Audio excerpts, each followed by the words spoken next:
First things first, I'm not a therapist, a psychiatrist, a psychologist, a counselor, or anything other than a fat guy with a sweet beard and a microphone.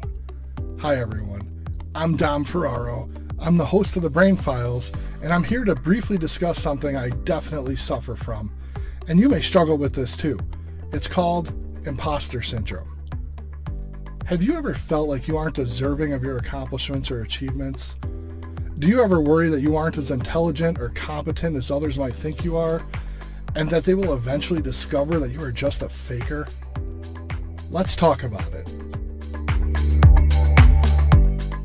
According to the American Psychological Association, imposter syndrome was first described by psychologists in the 1970s as occurring among high achievers who are unable to internalize and accept their success.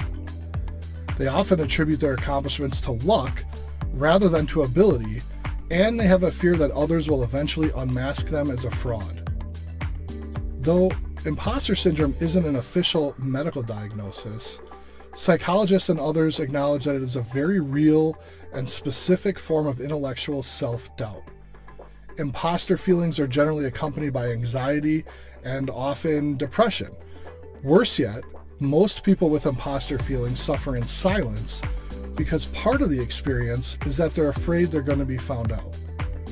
According to Psychology Today, overcoming imposter syndrome involves changing a person's mindset about their own abilities.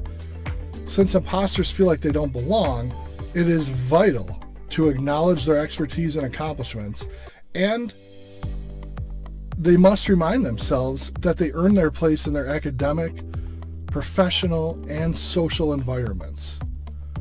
People should stay focused on measuring their own achievements instead of comparing themselves to others. And similar to perfectionists, people with imposter syndrome often put a lot of pressure on themselves to complete every task flawlessly. God knows I do this all the time. They fear that any mistake will reveal to others that they aren't good or smart enough for the task at hand. Now, this excessive pressure is perpetuated because they believe that without that perfection, they won't succeed. And instead of rewarding themselves, they only worry about the next task ahead. This cycle, and it is a cycle, can be hard to break, but part of doing so involves reminders that no one is perfect and that a person can only do their personal best. And you know what? Sometimes you're going to fail, and that's okay. Even the most successful people fail. I mean, look at Michael Jordan. How many shots did he miss? A lot. Babe Ruth. How many times did he strike out? A lot. It's normal. It's okay.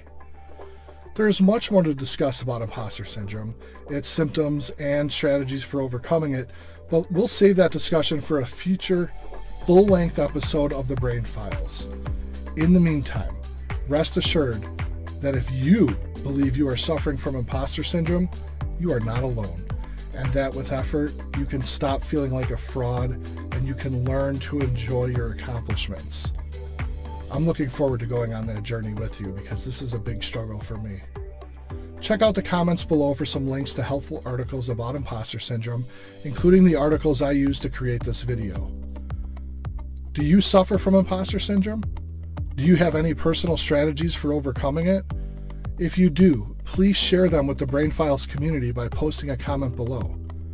Thanks for listening, and please love yourself and be well. My sources were Psychology Today, the Cleveland Clinic, and the American Psychological Association.